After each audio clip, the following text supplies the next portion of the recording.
I want to talk a little bit about God's providence and our prayer in this whole process that's been going on. We're in October right now. It's been a year. It has been. So, like, I made my first phone call about this to the pastor at Crossroads in October of last year. Yeah. It was about a 6-month process with them, talking to them about High Point, what our ministries would be like, what kind of church we were, what kind of church they were, building trust, going to meetings, eating breakfasts together, like doing all of this stuff. And Mike went over to that congregation a ton to just be known, to know those people, including visiting them in the hospital and going to funerals. And so there was like a long trust building process. And then once they agreed to give us the campus, there was a significant process with our elders in terms of due diligence because of how much work could have and could need to be done on the campus. It didn't turn out to be as much as we thought, Right. but it took a long time to figure out accurately what it would really cost and mean for us to plant a church over there. Yeah.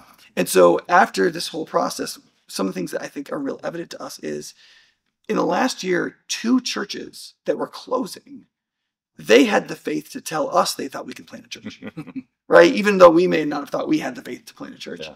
I think also 2 churches. And we sat down with the saints at those churches. Right. And our pastoral opinion was these are saints who are Right. following the Lord in every way they know how. Right. They just haven't been able to make these churches go for whatever reason. Yeah. But these are good, godly people. Yeah, that was definitely the case, right? And yeah, and so in addition to that, like these 2 groups, they prayed and they sought God's will. And this group at Crossroads, like they spent a lot of time together sorting this out and having congregational meetings and praying, and they felt God was leading them to give us this campus. To the point where Crossroads was part of the Christian Reform church. and they actually went through the process of stepping away from that denomination, which was hard for them because they were hardcore in that denomination. And the interim pastor, Larry Myers, part of the district. And Yeah. so, They disappointed people they care about a lot. Yeah. Because they wanted to give the church to a local church here in this community, because they didn't just want to sell their building so that maybe in 10 years a church could be planted somewhere else. They wanted there to be a church in this place where they had built and planted this church. yeah, they And want were that willing, legacy to continue. yeah, they were willing to leave their denomination and give it to a church like ours because they wanted there to be a witness here in Madison. I got to tell just a funny side note. So in the process, the book Substance came up. And so we gave it to Larry and he read it. And then their Sunday school class read it, went through it, and they questioned, they said, "Are you sure you're not Christian Reform?" We were like, "Well, maybe you're just Christian." But there's such an alliance in theology and determination to be a light in that community that it really fit well. Yeah, I agree. Yeah. So because of that, and just because of the providences of like Charis Academy being in there, that connecting us, I had actually gone there like a year and a half ago just to see what was happening in that church and to spend some time with some people there. I just visited on a Sunday and had lunch with the guy that was their youth pastor at the time. What he told me was, just forget about it. This church is never going to change, and they're never going to work with you.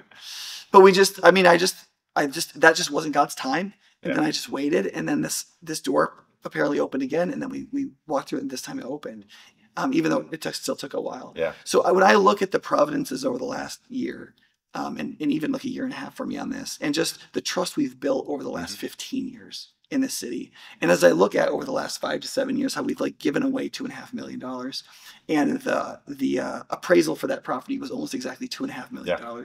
There just felt like this providence of God saying, like, I see what you've been doing. I see the stuff that nobody's seen. Yeah. And now you're going to do something that people are going to see.